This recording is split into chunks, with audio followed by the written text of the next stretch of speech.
Jalandhar waste में पहुंचे हैं उपचुनाव के प्रचार का आज आखिरी दिन है। यहाँ पे बहुत सारी महिलाएं मौजूद हैं।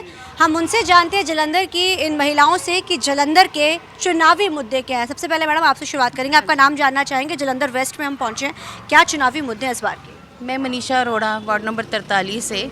चुनावी मुद्दे मैम यही है कि हमारी जो डिप्टी मेयर रह चुकी है सुरिंदर कौर जी, वो कितने साल से यहाँ पे हैं मगर उन्होंने कोई काम नहीं करवाया। कोई सीवरेज का नहीं, कोई सड़कों का नहीं, किसी भी तरह का कोई काम नहीं करवाया गया। हर तरह की प्रॉब्लम आती है, सड़कें टूटी पड़ी हैं, सीवरेज भरे रहते हैं हर वक्त। बच्चों को, बड़ों को ऑफिस जाने में, स्कूल जाने में इतनी ज़्यादा प्रॉब्लम आती है, यहाँ तक कि हमें भी बहुत ज़्यादा प्रॉब्लम आती है हर जगह पे। तो मैम यही है चुनावी मुद्दे कि हमें हर जगह पे सफाई, सीवरेज की प्रॉब्लम जो आती है वो सब कुछ साफ चाहिए, और जो उन्होंने नहीं किया अब तक। ਮਾਤਾ ਜੀ, ਜਿਵੇਂ ਇਹਨਾਂ ਨੇ ਦੱਸਿਆ ਕਿ ਇਹ ਕੰਮ ਨਹੀਂ ਹੋਏ ਨੇ, ਕੀ ਲੱਗਦਾ ਹੈ ਤੁਹਾਨੂੰ? ਤੁਸੀਂ ਵੀ ਵੋਟ ਪਾਣੀ ਹੈ ਹੁਣ, ਦੁਬਾਰਾ ਤੇ ਚੁਣਾਵ ਹੋਣ ਜਾ ਰਹੇ ਤੇ ਕੀ ਮੁੱਦੇ ਲੱਗਦੇ ਨੇ ਤੁਹਾਨੂੰ? ਇਹ ਲੱਗਦਾ ਵੀ ਜੇ ਪਿਛਲੇ ਉਹਨਾਂ ਨੇ ਨਹੀਂ ਕੁਝ ਕੀਤਾ ਤੇ ਅੱਗੋਂ ਸ਼ਾਇਦ ਇਹ ਕੁਝ ਕਰਨਗੇ, ਇਸ ਲਈ ਹੁਣ ਉਹਨਾਂ ਨੂੰ ਛੱਡ ਕੇ ਇਹਨਾਂ ਨੂੰ ਵੋਟ ਪਾਉਣੀ ਹੈ। ਕੀ ਕੋਈ ਕੰਮ ਨਹੀਂ ਹੋਏ ਤੁਹਾਡੇ ਇੱਥੇ? ਇਹੋ ਹੀ ਸੀਵਰ ਭਰੇ ਦੇ ਆ ਤੇ ਬਿਜਲੀ ਦੀਆਂ ਤਾਰਾਂ ਲਟਕੀ ਦੀਆਂ, ਕਿਸੇ ਨੂੰ ਵੀ ਕਰੰਟ ਪੈ ਸਕਦਾ, ਕੁਝ ਵੀ ਹੋ ਸਕਦਾ। ਲਾਈਟ ਜਦੋਂ ਮਰਜ਼ੀ ਚਲੀ ਜਾਂਦੀ ਹੈ, ਆ ਜਾ कितनी देर लाइट गई रहती है। ਇਹੋ ਹੀ ਮੁਸ਼ਕਲਾਂ ਨੇ, ਇਹ ਮੁਸ਼ਕਲਾਂ ਹੱਲ ਹੋਣੀਆਂ ਚਾਹੀਦੀਆਂ बस। मैम ने जिक्र किया म्यूनसिपल कॉरपोरेशन के कई मुद्दे जैसे मैम ने उठाए हैं। उन्होंने बोला है कि ये मुद्दे होने चाहिए। आप भी जालंधर वेस्ट की रहने वाली हैं, क्या अहम ऐसे मुद्दे हैं जो लगता है आपको कि आप अगर इनको जिताते हैं तो वो मुद्दे प्रायोरिटी पे हल होने चाहिए, जो अब तक नहीं हुए थे? वो कौन से मुद्दे? ਸਾਡੇ ਇਹ ਸੀਵਰੇਜ ਵਗੈਰਾ ਜੋ ਭਰੇ ਆ, ਜੋ ਸਫਾਈ ਦਾ ਪ੍ਰੋਬਲਮ ਆ, ਸਾਰੀ ਹੋਣੀ ਚਾਹੀਦੀ ਆ। ਅਸੀਂ ਜੋ ਸਾਡਾ ਕੰਮ ਕਰੇਗਾ ਅਸੀਂ ਉਸको ਵੋਟ ਦੇਂਗੇ। ਸਾਨੂੰ ਸਾਰੇ ਕੰਮ ਹੋਣੇ ਚਾਹੀਦੇ ਸਾਡੇ। ਅੱਗੇ ਸਾਡੇ ਕੋਈ ਕੰਮ ਨਹੀਂ ਹੋਏ। क्यों नहीं हुए? ਜਿਹੜੀ ਤੁਹਾਡੀ ਉਰੇ ਦੀ ਅਸੀਂ ਉਹਨਾਂ ਦੀ ਸ਼ਕਲ ਹੀ ਨਹੀਂ ਦੇਖੀ ਅੱਜ ਤੱਕ, ਵੜੇ ਹੀ ਨਹੀਂ ਇੱਥੇ ਕੋਈ। कौन नहीं आया थे? ਜੋ ਹੈਗੇ ਆ, ਜੋ ਇੱਥੋਂ ਦੇ ਬਣੇ ਸੀ ਐਮਸੀ ਵਗੈਰਾ ਜੋ ਸੀ, ਉਹ ਇੱਥੇ ਵੜੇ ਹੀ ਨਹੀਂ। ਅਸੀਂ ਉਹਨਾਂ ਦੀ ਸ਼ਕਲ ਤੱਕ ਨਹੀਂ ਦੇਖੀ। ਹੁਣ ਕੰਮ ਹੋਣੇ ਚਾਹੀਦੇ ਸਾਡੇ ਸਾਰੇ, ਸਾਨੂੰ ਤਾਂ ਹੋਰ ਕੁਝ ਨਹੀਂ। ਇਹੀ ਪ੍ਰੋਬਲਮ ਆ ਕਿ ਸਾਨੂੰ ਸਾਡੇ ਮਸਲੇ ਹੱਲ ਹੋ ਜਾਣ, ਸਾਨੂੰ ਹੋਰ ਕੁਝ ਨਹੀਂ ਚਾਹੀਦਾ। मैम ਤੁਸੀਂ ਜ਼ਿਕਰ ਕੀਤਾ ਕਿ ਅਸੀਂ ਤਾਂ ਚਿਹਰਾ ਤੱਕ ਨਹੀਂ ਦੇਖਿਆ, ਕਿਹਨਾਂ ਦਾ ਚਿਹਰਾ ਤੁਸੀਂ ਨਹੀਂ ਦੇਖ ਸਕਦੇ? ਜਿਹੜੇ ਅੱਜ ਡਿਪਟੀ ਮੇਅਰ ਬਣੇ ਹੋਏ ਸੀਗੇ, ਉਹਨਾਂ ਦਾ ਸੁਰਿੰਦਰ ਕੌਰ ਹੈ। ਅੱਜ ਤੱਕ ਅਸੀਂ ਉਹਨਾਂ ਦੀ ਸ਼ਕਲ ਨਹੀਂ ਦੇਖੀ। ਤੋ ਜੇ ਅਗਰ ਇੱਥੇ ਕੋਈ ਕੰਮ ਕੀਤਾ ਜਾਂ ਹੁੰਦਾ ਉਹਨਾਂ ਨੇ ਤੇ ਆਂਦੇ ਸਹੀ ਨਾ ਚੱਕਰ ਤਾਂ ਲਗਾਉਣ ਵਾਸਤੇ, ਤੇ ਅਸੀਂ ਉਹਨਾਂ ਦੀ ਸ਼ਕਲ ਵੀ ਦੇਖਦੇ, ਉਹਨਾਂ ਨਾਲ ਕੋਈ ਮੇਲ ਮਿਲਾਪ ਵੀ ਕਰਦੇ। ਤੇ ਸ਼ੁਰੂ ਤੋਂ ਹੀ ਆਂਦੇ ਆ ਕਿ ਵੋਟਾਂ ਸਾਨੂੰ ਦੇ ਦਿਓ, ਹੱਥ ਜੋੜ ਕੇ ਉਦੋਂ ਆ ਜਾਂਦੇ। ਫਿਰ ਕੌਣ ਪੁੱਛਦਾ? ਕਿਸੇ ਨੂੰ ਕੋਈ ਪੁੱਛਦਾ ਹੀ ਨਹੀਂ ਹੈਗਾ। ਇਸੇ ਪਿੱਛੇ ਕਹਿੰਦੇ ਆ ਕਿ ਅਸੀਂ, ਸਾਡੀ ਸਰਕਾਰ ਉਹ ਆਣੀ ਚਾਹੀਦੀ ਹੈ ਕਿ ਜਿਹੜੇ ਸਾਡੇ ਕੰਮ ਕਰੇ। ਹਾਂਜੀ ਹਾਂਜੀ, ਬਾਰਿਸ਼ ਜਦੋਂ ਹੁੰਦੀ ਆ ਪਾਣੀ ਇਤਨਾ ਭਰ ਜਾਂਦਾ ਕਿ ਬਹੁਤ ਜ਼ਿਆਦਾ ਹੁੰਦਾ, ਮੁਸ਼ਕਿਲ ਹੁੰਦੀ ਲੰਘਣ ਵਾਸਤੇ। ਤੇ ਤਾਰਾਂ ਦੇਖੋ ਕਿਤਾ ਗੁੱਛੇ ਦੇ ਗੁੱਛੇ ਲਟਕਦੇ ਪਏ ਆ। ਮੈਮ ਨੇ ਬੋਲੇ ਕਿ ਹਾਂਜੀ, ਚਿਹਰਾ ਤੱਕ ਨਹੀਂ ਦੇਖਿਆ। ਅਸੀਂ ਚਿਹਰਾ ਦੇਖਿਆ ਨਹੀਂ, ਕਦੀ ਦੇਖੀ ਨਹੀਂ ਵੀ ਕਿਹੜੀ ਸੁਰਿੰਦਰ ਕੌਰ ਆ। 5 ਸਾਲ 4 ਸਾਲ ਹੋ ਚੱਲੇ ਉਹਨੂੰ, ਤੇ ਅਸੀਂ ਦੇਖਿਆ ਨਹੀਂ ਕੌਣ ਹੈਗੀ ਕੌਣ ਨਹੀਂ। ਨਾ ਸਾਡੇ ਇੱਥੇ ਵਾਰਡ ਦੇ ਵਿੱਚ ਕਦੀ ਆਈ ਆ ਉਹ। ਤੇ ਜੇ ਸਾਡੇ ਇੱਥੇ ਇੱਕ ਵੀਰ ਆ, ਉਹ ਸਾਡਾ ਕੰਮ ਕਰਵਾ ਦਿੰਦਾ, ਸਾਡਾ ਮਾੜਾ ਮੋਟਾ ਕਢਵਾ ਦਿੰਦਾ ਸੀਵਰੇਜ। ਹੋਰ ਕੋਈ ਇੱਥੇ ਕਢਵਾਉਂਦਾ ਹੀ ਨਹੀਂ। ਇਹਨਾਂ ਦਾ ਪਾਣੀ ਭਰਿਆ ਹੁੰਦਾ ਇੱਥੇ, ਤੇ ਸੜਕਾਂ ਦੀ ਕੋਈ ਸਫਾਈ ਨਹੀਂ ਇੱਥੇ। ਸੜਕਾਂ ਟੁੱਟੀਆਂ ਪਈਆਂ, ਜੋ ਲੰਘੀ ਦਾ ਤੇ ਇਹਨਾਂ ਦਾ ਪਾਣੀ ਭਰਿਆ ਹੁੰਦਾ, ਰੋਡ ਹੈ ਭਰੇ ਹੁੰਦੇ ਪਾਣੀ ਦੇ, ਤੇ ਲੰਘਣਾ ਬੜਾ ਮੁਸ਼ਕਿਲ ਹੋ ਜਾਂਦਾ। अलग अलग मुद्दे हैं लोगों के। यहाँ पे कुछ और भी महिलाएं हमारे साथ बात करने के लिए मौजूद है। मैम क्या मुद्दे हैं? मैम ने अपने मुद्दे बताए, आप लोगों के क्या मुद्दे हैं? नहीं, बस यही है कि जो काम नहीं हो रहे, इतना इतना पानी भरा रहता है, जो सीवरेज भरे रहते हैं वो बंटी बाजी है जो हमारा ठीक कराते हैं। जब से आम पार्टी बनी है तब से बिजली कम जाती है हमारे, बस कभी वो 10 मिनट 15 मिनट आ जाती है। बिल भी थोड़े हो गए हैं, ऐसे हमारे को ठीक है। अच्छा, आपके क्या मुद्दे हैं इस बार के चुनाव? क्या सोच के वोट करने वाली हैं? मैं तो मेन सोच के ये वोट करने वाली हूँ, जब मेरे स्कूल के बच्चे से जाते हैं स्कूल में तो उनके रास्ते क्लियर होने चाहिए। मेन सारा वो है मेन, क्योंकि वहाँ पे जो है आप थोड़ा सा यहाँ से निकलोगे गली के बाहर, इतना पानी होता है कि आपका आधा पैर उसमें चला जाएगा। इतना पानी होता है।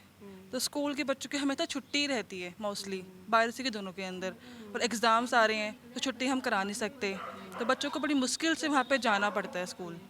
ठीक है। तो अलग अलग मुद्दे हैं सबके। सबका ये कहना है कि जो हमारी प्रायोरिटीज़ हैं, जैसे चाहे वो गलियां हैं, पानी है, बरसात है, क्योंकि मानसून आ चुका है अब ऐसे में, तो सिर्फ वो ये चाहते हैं कि जो भी हैं ये जो चुनावी मुद्दे हैं वो ज़रूर ख़त्म होने चाहिए। क्योंकि अगर ये मुद्दे ख़त्म हो जाएंगे तो इसके साथ क्या रहेगा कि उन्हीं को वोट करेंगे जो इन मुद्दों को सुनेगा, जो इन मुद्दों को हल करेगा। जालंधर में बाई इलेक्शंस है, इसको लेके हर पार्टी की तरफ से पूरी ज़ोरों के ऊपर प्रचार किया जा रहा है। 10 तारीख को जालंधर में बाई इलेक्शंस होने जा रहे हैं और इसको लेकर जालंधर के लोग क्या सोचते हैं, क्या मुद्दे हैं जालंधर के लोगों को। इस समय हम जालंधर के एक जगह पे पहुंचे हैं। ये बेसिकली पुराना बाजार है जालंधर का। यहाँ बहुत सारे लोग आमतौर पे इकट्ठे बैठे नज़र आते रहते हैं। इन लोगों से जानते हैं कि जालंधर के इस बार के क्या मुद्दे हैं और किस किस तरीके के मुद्दों को लेकर वो जो इस बार वोट भी करने वाले हैं। हम एक एक करके बात करेंगे। सर, सबसे पहले आपका नाम जानना चाहेंगे, आपका नाम क्या है? जसविंदर सिंह। जसविंदर सर, जालंधर की बात की जाए, बाई इलेक्शंस है, क्या मुद्दे हैं जालंधर के और किस तरीके से देखते हैं किन मुद्दों को लेकर आप इस बार जो है वोट भी करेंगे और कौन कौन से अहम मुद्दे जो लगता है कि जालंधर के लिए अब तक नहीं हुए तो जब होने ज़रूरी है? ਜਲੰਧਰ ਦਾ ਸਭ ਤੋਂ ਵੱਡਾ ਮੁੱਦਾ ਤਾਂ ਇਹ ਹੈਗਾ ਵੀ ਜਿਹੜਾ ਜਲੰਧਰ ਦੇ ਵਿੱਚ ਬਾਈ ਇਲੈਕਸ਼ਨ ਹੋ ਰਿਹਾ ਕਿਉਂ ਹੋ ਰਿਹਾ। ਜਿਹੜੇ ਆਦਮੀ ਨੂੰ ਇੱਕ ਪਾਰਟੀ ਨੇ ਐਮਐਲਏ ਬਣਾਤਾ, ਐਮਐਲਏ ਬਣਨ ਤੋਂ ਬਾਅਦ ਉਹ ਇਸਤੀਫਾ ਕਿਉਂ ਦੇ ਰਿਹਾ ਔਰ ਇਸਤੀਫਾ ਦੇ ਕੇ ਫਿਰ ਦੁਬਾਰਾ ਐਮਐਲਏਸ਼ਿਪ ਦੇ ਵਿੱਚ ਆ ਰਿਹਾ। ਜਾਂ ਤਾਂ ਉਹ ਨਾ ਆਂਦਾ ਫਿਰ ਤਾਂ ਮੰਨਦੇ ਵੀ ਉਹਦਾ ਮਨ ਉੱਬ ਗਿਆ ਸੀ, ਉਹਨੂੰ ਪਾਰਟੀ ਅੱਛੀ ਨਹੀਂ ਲੱਗੀ ਸੀ ਜਾਂ ਕੋਈ ਹੋ ਗਿਆ ਹੋਣਾ, ਕੁਝ ਕਾਰਨ ਹੋਣਾ, ਉਹ ਦੁਬਾਰਾ ਫੇਰ ਆ ਰਿਹਾ ਵੀ ਮੈਂ ਉਸ ਪਾਰਟੀ ਤੋਂ ਨਹੀਂ ਇਸ ਪਾਰਟੀ ਤੋਂ ਲੜ ਰਿਹਾ। ਵੀ ਇਹ ਇਲੈਕਸ਼ਨ ਹੈ ਜਿਹੜਾ ਬੀਜੇਪੀ ਦਾ ਜਿਹੜਾ ਅੱਜ ਦਾ ਕੈਂਡੀਡੇਟ ਹੈ ਸ਼ੀਤਲ ਅੰਗਰਾਲ, ਉਹਨੇ ਥੋਪਿਆ ਹੈ ਜਲੰਧਰ ਵਾਸੀਆਂ ਤੇ। ਇਹ ਨਹੀਂ ਹੋਣਾ ਚਾਹੀਦਾ। ਸਭ ਤੋਂ ਵੱਡਾ ਮੁੱਦਾ ਤਾਂ ਇਹੀ ਹੈ ਮੇਨ। ਕੰਮ ਤਾਂ ਅਗਰ ਉਸ ਪਾਰਟੀ 'ਚ ਰਹਿ ਕੇ ਵੀ ਕਰ ਸਕਦਾ ਸੀਗਾ। ਸਰਕਾਰ ਬਹੁਤ ਵਧੀਆ ਕੰਮ ਕਰ ਰਹੀ ਹੈ ਪੰਜਾਬ ਦੀ, ਲੋਕਾਂ ਦੀ ਸਮੱਸਿਆਵਾਂ ਸੁਣ ਰਹੀ ਹੈ, ਲੋਕਾਂ ਦੇ ਕੰਮ ਵੀ ਕਰ ਰਹੀ ਹੈ, ਗਰਾਊਂਡ ਲੈਵਲ ਤੇ ਵੀ ਕਰ ਰਹੀ ਹੈ। ਲੇਕਿਨ ਜਿਹੜੇ ਮੇਨ ਮੁੱਦੇ ਜਿੱਦਾਂ ਸੀਵਰੇਜ ਦਾ ਹੋ ਗਿਆ, ਪਾਣੀ ਦਾ ਹੋ ਗਿਆ ਜਾਂ ਗਲੀਆਂ ਸੜਕਾਂ ਨਾਲੀਆਂ ਦਾ ਹੋ ਗਿਆ, ਇਹ ਮੁੱਦਾ ਕੋਈ ਅੱਜ ਦਾ ਨਹੀਂ ਹੈਗਾ। ਜਿੱਦਾਂ ਕਲੋਨੀਆਂ ਬਣੀਆਂ ਸੀ, ਪਾਈਪਾਂ ਛੋਟੀਆਂ ਸੀ, ਹੁਣ ਪਾਈਪਾਂ ਬਹੁਤ ਵੱਡੀ, ਕਲੋਨੀਆਂ ਵੱਡੀ ਹੋ ਗਈਆਂ, ਰਿਹਾਇਸ਼ ਜ਼ਿਆਦਾ ਹੋ ਗਈ ਉਹਦੇ ਵਿੱਚ ਤੇ ਪਾਈਪਾਂ ਉਹੀ ਹੈ। ਉਹਨੂੰ ਤਾਂ ਸੁਧਾਰਨ ਨੂੰ ਟਾਈਮ ਲੱਗੂਗਾ, ਇੱਕਦਮ ਕੁਝ ਨਹੀਂ ਹੋ ਸਕਦਾ। ਹੌਲੀ ਹੌਲੀ ਸਾਰਾ ਕੁਝ ਕਰ ਦੂਗਾ। ਸਰਕਾਰ ਵਧੀਆ ਕੰਮ कर रही है, ਅਸੀਂ संतुष्ट हैं सरकार ਤੋਂ। बिल्कुल सर, जैसे सर ने बात की, मुद्दा वो है यहाँ पे आपको क्या लगता है कि जालंधर में क्योंकि बाई इलेक्शंस है और अभी एक घोटाला भी सामने आया है, सुरेंद्र कौर के बेटे ने जो एक कॉलोनी का मुद्दा भी सामने, जिसको लेकर भी आम आदमी पार्टी की तरफ से प्रेस कॉन्फ्रेंस भी की गई है, स्मार्ट सिटी का भी कोई घोटाले का जो जिक्र किया गया है, तो क्या चीज़ें हैं और क्या मुद्दे भी आप मानते हैं? ਮੈਡਮ ਦਰਅਸਲ ਪਤਾ ਕੀ ਹੈ ਜੀ, ਇਹ ਜਿਹੜੀਆਂ ਰਵਾਇਤੀ ਪਾਰਟੀਆਂ ਨੇ ਜੀ, ਪਹਿਲਾਂ ਜੇ ਹੁਣ ਆਮ ਆਦਮੀ ਪਾਰਟੀ ਤਾਂ ਚਲੋ ਹਜੇ ਹੁਣੀ ਇਹਨਾਂ ਦਾ 5-7 ਸਾਲ ਤੋਂ ਆਈ ਹੈ। ਜਿਹੜੀਆਂ ਪੁਰਾਣੀਆਂ ਪਾਰਟੀਆਂ ਇਹਨਾਂ ਦਾ ਸ਼ੁਰੂ ਤੋਂ ਹੀ ਚਲੋ ਕਪਲੇ ਕਰੀ ਜਾ ਰਹੀ ਹੈ। ਪਬਲਿਕ ਦਾ ਪੈਸਾ ਜਿਹੜਾ ਟੈਕਸਾਂ ਦਾ ਪੈਸਾ ਆਪਣੇ ਤੇ ਲਾਈ ਜਾ ਰਿਹਾ, ਠੀਕ ਹੈ ਨਾ, ਆਪਣੀ ਐਸ਼ ਪ੍ਰਸਤੀ ਕਰੀ ਜਾ ਰਿਹਾ। ਬਟ ਕਹਿਣ ਦਾ ਮਤਲਬ ਹੈ ਵੀ ਪਬਲਿਕ ਨੂੰ ਇੱਕ ਰਾਹਤ ਮਿਲਣੀ ਚਾਹੀਦੀ ਹੈ ਸਹੀ ਮਾਇਨੇ ਦੇ ਵਿੱਚ। ਜੋ ਸਾਡੇ ਸੀਐਮ ਸਾਹਿਬ ਭਗਵੰਤ ਮਾਨ ਸਾਹਿਬ ਕਹਿੰਦੇ ਆ ਵੀ ਅਸੀਂ ਪਬਲਿਕ ਵਾਸਤੇ ਹਾਂ ਔਰ ਅਸੀਂ ਵੀ ਇਹੀ ਚਾਹੁੰਦੇ ਹਾਂ ਵੀ ਸੀਐਮ ਸਾਹਿਬ ਪਬਲਿਕ ਵਾਸਤੇ ਕੰਮ ਕਰਨ ਔਰ ਕਰ ਵੀ ਰਹੇ ਆ। ਬਟ ਜਿਹੜਾ ਇਲੈਕਸ਼ਨ ਹੈ, ਇਲੈਕਸ਼ਨ ਇੱਕ ਛੋਟੇ ਛੋਟੇ ਮੁੱਦੇ ਹੁੰਦੇ ਆ ਪਬਲਿਕ ਦੇ, ਸੀਵਰ ਦਾ ਹੋ ਗਿਆ ਜਾਂ ਨਾਲੀਆਂ ਦਾ ਹੋ ਗਿਆ ਜਾਂ ਸੜਕਾਂ ਦਾ ਹੋ ਗਿਆ, ਬਟ ਇਹਨਾਂ ਨੂੰ ਵੀ ਇਹਨਾਂ ਨੇ ਬਹੁਤ ਵੱਡਾ ਕਰਕੇ ਉਹ ਪਬਲਿਕ ਨੂੰ ਨਾ ਗੁੰਮਰਾਹ ਕਰਦੇ ਆ। ਇਸ ਕਰਕੇ ਅਸੀਂ ਇਹ ਚਾਹੁੰਦੇ ਹਾਂ ਵੀ ਚੰਗੀ ਸਰਕਾਰ ਜਿਹੜੀ ਹੁਣ ਕੰਮ ਕਰ ਰਹੀ ਹੈ ਮੌਜੂਦਾ, ਇਹਦਾ ही एमएलए बने और इन्हों वोटा पा के असी दोबारा लेके आइए। एमएलए का भी अभी घोटाला, उसके बेटे की कमर्शियल जो ज़मीन कोस्टल रेजिडेंशियल उसमें बदल दिया है, इसको लेकर आम आदमी पार्टी की तरफ से भी एक प्रेस कॉन्फ्रेंस भी की गई है और बहुत सारी चीज़ें सामने रखी गई हैं। आप इसको किस तरीके से देखते हो, क्योंकि आप लोग जलंधर के रहने वाले हैं? मैडम घोटाले तो मैं ਤੁਹਾਨੂੰ ਦੱਸ ਕੇ ਹਟਿਆ ਵੀ ਘੋਟਾਲੇ ਇਹਨਾਂ ਦਾ ਕਹਿ ਦਈਏ ਕਿ ਵੀ ਜਨਮ ਸਿੱਧ ਅਧਿਕਾਰ ਹੈ। ਜਿਹੜੇ ਰਵਾਇਤੀ ਪਾਰਟੀ ਜਿੱਦਾਂ ਕਾਂਗਰਸ ਪਾਰਟੀ ਹੋ ਗਈ ਚਾਹੇ ਅਕਾਲੀ ਦਲ ਹੋ ਗਈ, ਇਹਨਾਂ ਦਾ ਜਨਮ ਸਿੱਧ ਅਧਿਕਾਰ ਹੋ ਗਿਆ ਵੀ ਅਸੀਂ ਤਾਂ ਪਬਲਿਕ ਦਾ ਪੈਸਾ ਉਡਾਉਣਾ, ਘੋਟਾਲੇ ਕਰਨੇ, ਆਪਣੇ ਵਾਸਤੇ ਇਕੱਠਾ ਕਰਨਾ। ਅਸੀਂ ਇਹ ਚਾਹੁੰਦੇ ਹਾਂ ਵੀ ਜਿਹੜੇ ਇਹਨਾਂ ਨੇ ਘੋਟਾਲੇ ਕੀਤੇ ਆ ਜਾਂ ਨਵਾਂ ਘੋਟਾਲਾ ਜਿਹੜਾ ਤੁਸੀਂ ਕਹਿ ਰਹੇ ਹੋ ਇਹਨਾਂ ਦਾ ਆਇਆ ਜ਼ਮੀਨ ਦਾ, ਉਹਦੇ ਵਿੱਚ ਅਸੀਂ ਸੀਐਮ ਸਾਹਿਬ ਨੂੰ ਵੀ ਬੇਨਤੀ ਕਰਾਂਗੇ ਵੀ ਤੁਸੀਂ ਜਿਹੜੇ ਇਹਨਾਂ ਦੇ ਸਹੀ ਤਰੀਕੇ ਨਾਲ ਇਹਨਾਂ ਦੀ ਜਾਂਚ ਕਰਕੇ ਇਹਨਾਂ ਨੂੰ ਸਜ਼ਾ ਦਿੱਤੀ ਜਾਵੇ ਔਰ ਪਬਲਿਕ ਨੂੰ ਰਾਹਤ ਦਿੱਤੀ ਜਾਵੇ। जालंधर में हम पहुंचे हुए हैं, लगातार हम यहाँ के वसनीकों से बात कर रहे हैं। सर, आप जालंधर के रहने वाले हैं, क्योंकि बाई इलेक्शन है तो क्या मुद्दे हैं इस बार बाई इलेक्शन को, क्या सोच के आप वोट कर रहे हैं इस बार? देखो जी, आम आदमी की पार्टी की जी सरकार है, एक सच्ची सुच्ची सरकार आई है। ਜਦੋਂ ਦੇ ਸੀਐਮ ਸਾਹਿਬ ਸਾਡੇ ਆਏ ਨੇ ਤੇ ਜੋ ਦੇਖ ਰਹੇ ਹੋ ਤੁਸੀਂ, ਜਿੱਦਾਂ ਲੋਕਾਂ ਨੂੰ ਸਹੂਲਤਾਂ ਮਿਲਣੀ ਸ਼ੁਰੂ ਹੋ ਗਈਆਂ। ਸਭ ਤੋਂ ਪਹਿਲਾਂ ਜਿਹੜਾ ਬਿਜਲੀ ਦਾ ਬਿੱਲ, ਪਹਿਲਾਂ ਲੋਕਾਂ ਨੂੰ ਇੱਕ ਤਰਫਾ ਫੈਸਲਾ ਹੁੰਦਾ ਸੀ ਵੀ ਫਿਰ ਮੋਹਰਾਂ ਲਵਾਓ, ਐਮਐਲਏ ਕੋਲ ਜਾਓ, ਉਹ ਸਾਰਾ ਸਿਸਟਮ ਕਰਕੇ ਖਤਮ ਕਰਕੇ ਸੀਐਮ ਸਾਹਿਬ ਨੇ ਉਹਨਾਂ ਨੇ ਸਾਰਿਆਂ ਨੂੰ ਇੱਕੋ ਝੰਡੇ ਥੱਲੇ ਖੜਾ ਕਰ ਦਿੱਤਾ। ਹਰ ਧਰਮ ਨੂੰ, ਹਰ ਵਰਗ ਦੇ ਬੰਦੇ ਨੂੰ, ਸਾਰਿਆਂ ਨੂੰ ਬਿਜਲੀ ਦੇ ਬਿੱਲ ਮਾਫ ਕੀਤੇ, ਸਹੂਲਤਾਂ ਬਹੁਤ ਮਿਲ ਰਹੀਆਂ ਨੇ, टोल प्लाजा मिल रही है जी। सर, इस बार आप लोग यहाँ पे कुछ लोग और भी, सर आप इस बार क्या सोच के वोट करने वाले हैं और जालंधर के आप रहने वाले हैं, क्या मुद्दे हैं जालंधर के जो ਭ੍ਰਿਸ਼ਟਾਚਾਰ ਦੇ ਹੈ, ਨਸ਼ਾਖੋਰੀ ਹੈਗੀ ਹੈ, ਇਹਦੇ ਬੰਦ ਹੋਣਾ ਚਾਹੀਦਾ। ਨਸ਼ਾ ਬਹੁਤ ਹੈਗਾ ਵੇ ਇਸ ਏਰੀਏ 'ਚ, ਇਹ ਬੰਦ ਹੋਣੀ ਚਾਹੀਦੀ ਹੈ। ਸਾਡੀ ਤਾਂ ਇਹੀ ਅਪੀਲ ਹੈ ਵੀ ਮਹਿੰਦਰ ਭਗਤ ਜੀ ਨਾਲ ਜਾਂ ਨਸ਼ੇ ਬੰਦ ਹੋਣ। ਬਾਕੀ ਸਾਨੂੰ ਸਹੂਲਤਾਂ ਜਿਹੜੀਆਂ ਨਹੀਂ ਮਿਲੀਆਂ ਮਿਲਣ। हाँ ठीक है सर, आपसे जानना चाहेंगे मुद्दे क्या हैं जलंधर के इस बार, आप क्या सोच के वोट करेंगे, क्या लगता है आपको? और कई सारी चीज़ें जैसे सामने भी निकल के आ रही हैं, सुरेंद्र कौर का मामला भी एक सामने निकल के आया, आपको क्या लगता है, क्या सोच के वोट करेंगे? क्या सोचा है सर वोट करने के लिए आपने? वोट करने के लिए ये पार्टी बहुत बढ़िया पार्टी है, लोगों के हक में खड़ती है। कहने का मतलब ये कि वो सुविधाएं भी दे रही है, बिजली फ्री दे रही है और सीवरेज पानी वगैरह जो लोगों की समस्या सुन रही है, जो पहली सरकारें नहीं सुनती थी। अलग अलग मुद्दे हैं, अलग अलग सबके विचार हैं, देखना बड़ा अहम रहेगा इस बार जो बाई इलेक्शन जलंधर में विधानसभा सीट पर होने जा रहे हैं उसमें कौन जीत हासिल करता है। जलंधर में बाई इलेक्शंस को लेकर लगातार हम लोगों का व्यू जान रहे हैं कि इस बार जो जलंधर के लोग हैं वो किसको और किन मुद्दों पे वोट करने वाले हैं। सर, आपका नाम जानना चाहेंगे पहले तो। केशव सर, आप क्या सोच के इस बार वोट करने वाले और क्या मुद्दे हैं इस बार जलंधर? मैडम, मुद्दे तो ये हैं कि नशा कम होना चाहिए। चाहे मान सरकार आ गई, इन्होंने मुद्दा यही बताया था कि नशा कम हो। कि पंजाबी में बोल दूं कि मैं चाहना कि बच्चों के हाथ च टिफन होवे, नशे का टीका ना होवे, मैं चाहना वो चीज़ होवे। चुनाव का आज प्रचार का आज आखिरी दिन है, 5 बजे चुनाव प्रचार थम जाएगा। मुद्दों की बात की जाए, किस तरीके के अहम मुद्दे हैं इस बार आप लोगों की तरफ से जो जनता के बीच में आप लोग लेकर जा रहे हैं, लोगों की तरफ से आपके पास वो चीज़ें आ रही हैं जिन चीज़ों को लेकर आप लोगों से दावे और वादे भी कर रहे हैं? ਜਲੰਧਰ ਵੈਸਟ ਦੀ ਗੱਲ ਕੀਤੀ ਜਾਵੇ ਤੇ ਕਾਂਗਰਸ ਦੇ ਜਿਹੜੇ ਉਮੀਦਵਾਰ ਹਨ ਸੁਰਿੰਦਰ ਕੌਰ ਜੀ, ਉਹਨਾਂ ਦਾ ਬਹੁਤ ਹੀ ਉਹ ਡਿਪਟੀ ਮੇਅਰ ਰਹੇ ਹਨ ਜਲੰਧਰ ਦੇ ਵਿੱਚ। ਉਹਨਾਂ ਨੇ ਨਾ ਸੜਕਾਂ, ਗਲੀਆਂ, ਸੀਵਰੇਜ, ਪੀਣ ਵਾਲਾ ਪਾਣੀ ਤੱਕ, ਸਟਰੀਟ ਲਾਈਟਾਂ ਤੱਕ ਮੁਹੱਈਆ ਨਹੀਂ ਕਰਵਾ ਪਾਏ। ਉਹਨਾਂ ਦੇ ਉੱਤੇ ਹੋਰ ਵੀ ਕਈ ਇਲਜ਼ਾਮ ਲੱਗੇ ਹੋਏ ਹਨ। ਉਹਨਾਂ ਤੇ ਇਲਜ਼ਾਮ ਆ 2017 ਤੋਂ ਲੈ ਕੇ 22 ਤੱਕ ਕਾਂਗਰਸ ਦੀ ਸਰਕਾਰ ਰਹੀ, ਉਸ ਵੇਲੇ ਜਿਹੜਾ ਸਮਾਰਟ ਸਿਟੀ ਫੰਡ ਆਇਆ ਸੀ ਉਸ ਵੇਲੇ ਉਹ ਚੁੱਪ ਰਹੇ। 760 ਕਰੋੜ ਰੁਪਏ ਦਾ ਘਬਲਾ ਜਿਹੜਾ ਨਜ਼ਰ ਆ ਰਿਹਾ ਆ। ਹੁਣ ਪਿਛਲੇ ਦਿਨੀ ਇੱਕ ਗੱਲ ਪਤਾ ਲੱਗੀ ਜਿਹੜੀ ਕਿ ਨਜਾਇਜ਼ ਕਲੋਨੀਆਂ ਉਹਨਾਂ ਦੇ ਬੇਟੇ ਵੱਲੋਂ ਕੱਟੀਆਂ ਜਾ ਰਹੀਆਂ ਹਨ। ਉੱਥੇ ਇਹ ਸਾਰੀਆਂ ਚੀਜ਼ਾਂ ਪ੍ਰੋਵਾਈਡ ਕਰਵਾਈਆਂ ਜਾ ਰਹੀਆਂ ਹਨ ਜੋ ਕਿ ਜਲੰਧਰ ਵੈਸਟ ਦਾ ਹੀ ਏਰੀਆ ਹੈ। ਮਤਲਬ ਕਹਿਣ ਦਾ ਕਿ ਡਿਪਟੀ ਮੇਅਰ ਆਪਣੇ ਨਿੱਜੀ ਸਵਾਰਥਾਂ ਲਈ ਤਾਂ ਸਾਰਾ ਕੁਝ ਕਰਦੇ ਨਜ਼ਰ ਆ ਰਹੇ ਹਨ, ਪਰ ਆਮ ਲੋਕਾਂ ਲਈ ਉਹਨਾਂ ਨੇ ਕੁਝ ਨਹੀਂ ਕੀਤਾ। ਅੱਜ ਤੱਕ ਕਦੀ ਆਪਣਾ ਆਫਿਸ ਨਹੀਂ ਖੋਲ੍ਹਿਆ, ਪੀਣ ਵਾਲਾ ਪਾਣੀ, ट्यूबवेल वगैरह भी मुहैया आम लोगों को नहीं करवा सके। ये जलंधर वेस्ट का ही एरिया है, आपने जैसे कई मुद्दे बोले हैं और ये जो मसला आप बता रहे हैं कल इसके ऊपर एक बाकायदा जो है आप लोगों की तरफ से तो एक्शंस किस तरीके के हैं जो लंबे, क्योंकि आप भी जलंधर के रहने वाले हैं, तो क्या लगता है सनी कि इन मुद्दों को पहले भी उठाया गया था और इन मुद्दों के ऊपर पहले भी, जैसे आपने स्मार्ट सिटी प्रोजेक्ट की बात करी, तो ये प्रोजेक्ट आई थिंक काफ़ी पुराना है और इस प्रोजेक्ट को लेकर भी कभी कोई एक्शन हुआ था या कभी आप लोगों की तरफ से आवाज़ उठाई गई? बिल्कुल, बहुत जल्द कार्रवाइयां होने जा रही हैं। नजायज़ उसारी ਜਿਹੜੀ ਕੀਤੀ ਜਾ ਰਹੀ ਆ ਉਹਦੇ ਵਿੱਚ ਬਹੁਤ ਸਾਰੇ ਗਲਤ ਡਾਕੂਮੈਂਟਸ ਵੀ ਇਹਨਾਂ ਦੇ ਬੇਟੇ ਵੱਲੋਂ ਲਗਾਏ ਗਏ ਹਨ ਐਨਓਸੀ ਲੈਣ ਲੱਗਿਆਂ, ਔਰ ਬਹੁਤ ਉਮੀਦ ਆ ਪ੍ਰਸ਼ਾਸਨ ਦੇ ਨਜ਼ਰ ਦੇ ਵਿੱਚ ਹੁਣ ਇਹ ਗੱਲਾਂ ਆਈਆਂ ਹਨ ਤੇ ਮੇਰੇ ਖਿਆਲ ਨਾਲ ਬਹੁਤ ਜਲਦ ਉਹਨਾਂ ਦੇ ਉੱਤੇ ਕਾਰਵਾਈ ਵੀ ਕੀਤੀ ਜਾਏਗੀ।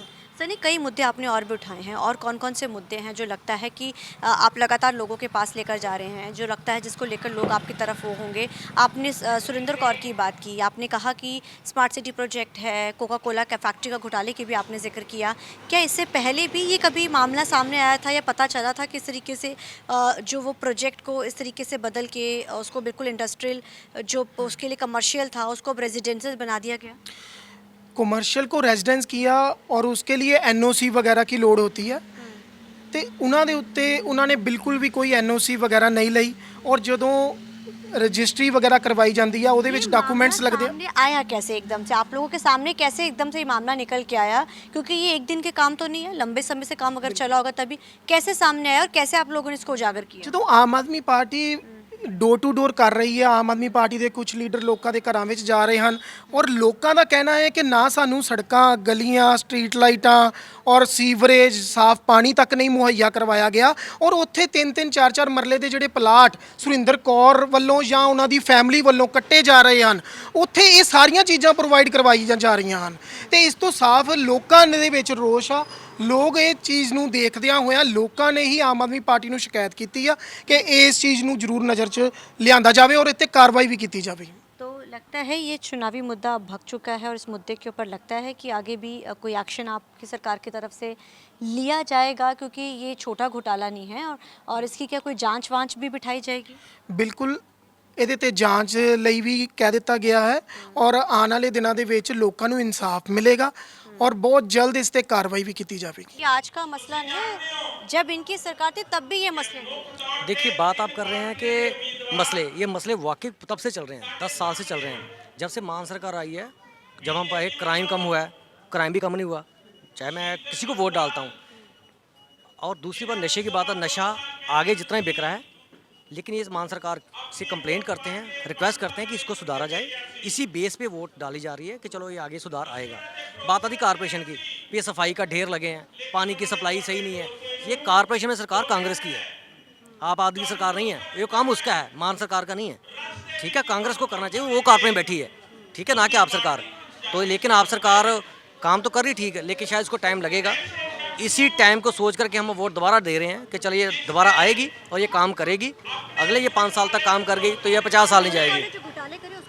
देखिए, उस घोटाले के बारे में I am not well informed, इसलिए मैं उस पर कोई कमेंट नहीं करना चाहूँगा। सर आप कुछ बोलना, सर आप कुछ कहना चाहेंगे, क्या सोच के इस बार वोट करें? जैसे सर ने कई मुद्दे बोले कि कॉर्पोरेशन में बहुत सारी चीज़ें नहीं, विकास चाहिए। जो कॉर्पोरेशन का इन्होंने मुद्दा उठाया, क्योंकि सबसे अहम मुद्दा ये रहता है चुनाव में आमतौर पे, नहीं उसके बारे में। तो ये अलग अलग लोग हैं, सबने अलग अलग अपने विषयों के ऊपर जो जानकारी दी है और ज़रूर कहा है कि ये मसले आज के नहीं बल्कि बड़े पुराने मसले हैं, लेकिन ये बार बार समय दर समय ज़रूर उठते रहे हैं। हमारे साथ जालंधर के कुछ और लोग भी मौजूद हैं। इस बार बाई इलेक्शंस है, जालंधर में कैसे मुद्दे हैं, किन मुद्दों को लेकर आप जो इस बार हैं वो वोट करने जा रहे हैं, क्या क्या लगता है आपको? ਮੈਡਮ ਬਹੁਤ ਸਾਰੇ ਮੁੱਦੇ ਆ, ਸਕੈਮ ਬੜੇ ਜ਼ਿਆਦਾ ਹੋਏ ਆ। ਜਿੱਦਾਂ ਜਾਣਦੇ ਕਿ ਆਪਾਂ ਕਾਰਪੋਰੇਸ਼ਨ 'ਚ ਬਹੁਤ ਸਾਰੇ ਸਕੈਮ ਹੋਏ ਆ, ਠੀਕ ਹੈ। ਜਿੱਦਾਂ ਸੀਵਰੇਜ ਦਾ ਬੜੀ ਪ੍ਰੋਬਲਮ ਚੱਲ ਰਹੀ ਹੈ, ਠੀਕ ਹੈ। ਸੀਵਰੇਜ ਦਾ ਕੰਮ ਹੀ ਨਹੀਂ ਹੋਇਆ ਇੱਥੇ ਜਲੰਧਰ ਦੇ ਵਿੱਚ, ਕਿਉਂਕਿ ਬਾਰਿਸ਼ ਦਾ ਸਮਾਂ, ਹੁਣ ਜਿੱਥੇ ਬਾਰਿਸ਼ ਕਿਤੇ ਵੀ ਆ ਜਾਂਦੀ ਇੰਨਾ ਜ਼ਿਆਦਾ ਪਾਣੀ ਰੁਕ ਜਾਂਦਾ ਵਾ। ਤੇ ਇਹ ਕਹਿੰਦੇ ਕਿ ਅਸੀਂ 50 ਸਾਲਾਂ 'ਚ ਬਹੁਤ ਜ਼ਿਆਦਾ ਕੰਮ ਕਰਵਾਏ ਆ। ਜੇ ਕਰਵਾਏ ਤਾਂ ਕੰਮ ਕਿੱਥੇ ਆ? ਜ਼ਮੀਨੀ ਲੈਵਲ ਤੇ ਵੇਖ ਹੀ ਨਹੀਂ ਰਹੇ, ਠੀਕ ਹੈ। ਇਹ ਬਸ ਹਵਾ 'ਚ ਹੀ ਕੰਮ ਕਰਵਾਏ, ਜਿੰਨੇ ਵੀ ਕਰਵਾਏ। ਲਾਈਟਾਂ ਦੇ, ਠੀਕ ਹੈ, ਕਹਿੰਦੇ ਲਾਈਟਾਂ ਆਪਾਂ ਹਰ ਜਗ੍ਹਾ ਤੇ ਲਵਾ ਦਿੱਤੀਆਂ, ਪਰ ਕਿਤੇ ਵੀ ਤੁਸੀਂ ਆਏ ਹੀ ਵੇਖੀਆਂ ਹੀ ਆ, ਕਿਤੇ ਵੀ ਤੁਹਾਨੂੰ ਲਾਈਟ ਨਜ਼ਰ ਆਈ ਹੋਵੇ? ਇਹਨਾਂ ਨੇ ਕੋਈ ਕੰਮ ਕਰਵਾਇਆ ਨਹੀਂ ਆ, ਬਿਨਾਂ ਝੂਠ ਤੋਂ ਬਸ ਲਾਰੇ ਹੀ ਲਾਏ, ਹੋਰ ਕੁਝ ਨਹੀਂ ਹੈਗਾ ਇਹਨਾਂ ਦਾ। ਜੋ ਚੰਨੀ ਸਾਹਿਬ ਵੀ ਬੜੇ ਕਰਨ ਦੇ ਵੀ ਅਸੀਂ ਆਹ ਕੰਮ ਕਰਤਾ, ਆਹ ਕਰਨਾ, ਕੁਝ ਕੰਮ ਵਿਖਾਉਣ ਵੀ ਸਾਨੂੰ ਆਣ ਕੇ ਜ਼ਮੀਨੀ ਲੈਵਲ ਤੇ, ਬਸ ਸੋਸ਼ਲ मीडिया ਤੇ ਕੰਮ ਵਿਖਾਉਣ ਦੇ ਸਾਨੂੰ, ਜ਼ਮੀਨ ਲੈਵਲ ਤੇ ਕੁਝ ਨਹੀਂ ਹੈਗਾ ਮੈਡਮ।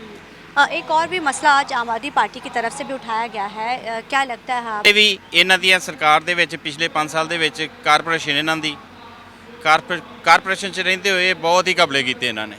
ਇਹ ਸਰਕਾਰ ਕਾਂਗਰਸ ਜਿੰਨਾ ਚਿਰ ਵੀ ਇਹ ਬੀਬੀ ਜਿਹੜੀ ਖਲੋਤੀ ਇੱਥੋਂ, ਉਸ ਦੇ ਬਾਰੇ ਇਹਨਾਂ ਨੇ ਬਹੁਤ ਹੀ ਜ਼ਿਆਦਾ ਘਪਲੇ ਪਹਿਲਾਂ ਵੀ ਕੀਤੇ ਆ ਤੇ ਗਾਂ ਵੀ ਚਾਹੁੰਦੇ ਪਏ ਕਿ ਅਸੀਂ ਘਪਲੇ ਕਰੀਏ ਹੋ ਕੇ। ਉਹਨਾਂ ਦੇ ਬੇਟੇ ਦੇ ਵੀ ਹੁਣ ਇੱਕ ਇਲਜ਼ਾਮ ਲੱਗਾ ਵਾ, ਜਸਟ ਹੁਣ ਹੀ ਥੋੜੇ ਦਿਨ ਪਹਿਲੇ। ਉਹ ਸੱਚ ਹੀ ਹੈਗੀ ਗੱਲ जो इन्हें स्कैम किया। सर आप भी जलंधर के हैं, क्या सोच के इस बार वोट कर रहे हैं? ਇਹ ਜੀ ਸਰਕਾਰ ਜਿਹੜੀ ਹੈ ਬਹੁਤ ਵਧੀਆ ਵਾ, ਇਮਾਨਦਾਰੀ ਨਾਲ ਕੰਮ ਕਰ ਰਹੀ ਆ, ਇਹ ਭ੍ਰਿਸ਼ਟਾਚਾਰ ਦੇ ਖਿਲਾਫ ਆ। ਇਹ ਇਸ ਕਰਕੇ ਇਹਨੂੰ ਵੋਟ ਜਿਹੜਾ ਆਮ ਪਾਰਟੀ ਨੂੰ ਕਰ ਰਹੇ ਹਾਂ। आपने कुछ सोचा है, क्या मुद्दे हैं आम, क्योंकि इन चुनावों में ऐसे मुद्दे होते हैं जो आम लोगों के उठाए जाते हैं, तो आप क्या सोचते हैं? हम तो ये सोचते हैं कि जो गांव में गरीब आदमी है ना, उसकी तक पहुंच नहीं होती कोई भी। जो गरीब आदमी है, बहुत ज़्यादा गरीब है, वो गांव में वैसे रहता है जो पहलियां सरकारों से रल मिल के जो करते रहे, वो मेरा आदमी इसको दे दो, इसको दे दो, जो गरीब आदमी वहीं रह जाता है। सुरेंद्र कौर के ऊपर भी कुछ इल्ज़ाम आज लगाए हैं आम आदमी पार्टी की तरफ से, आप क्या सोचते हैं उनको, और क्या लगता है आपको कि इस बार कुछ जलंधर में क्या रहने वाला है? जलंधर में इस बार तो आम आदमी पार्टी जीतेगी बस। तो सबके अलग अलग विषय हैं, अलग अलग मुद्दे हैं, लेकिन देखना बड़ा अहम रहेगा इस बार के विधानसभा चुनाव जो उपचुनाव होने जा रहे हैं उसमें जनता किसको फतवा देती है। कैमरामैन अलजिंदर के साथ जलंधर से TV9 के लिए अमनप्रीत कौर।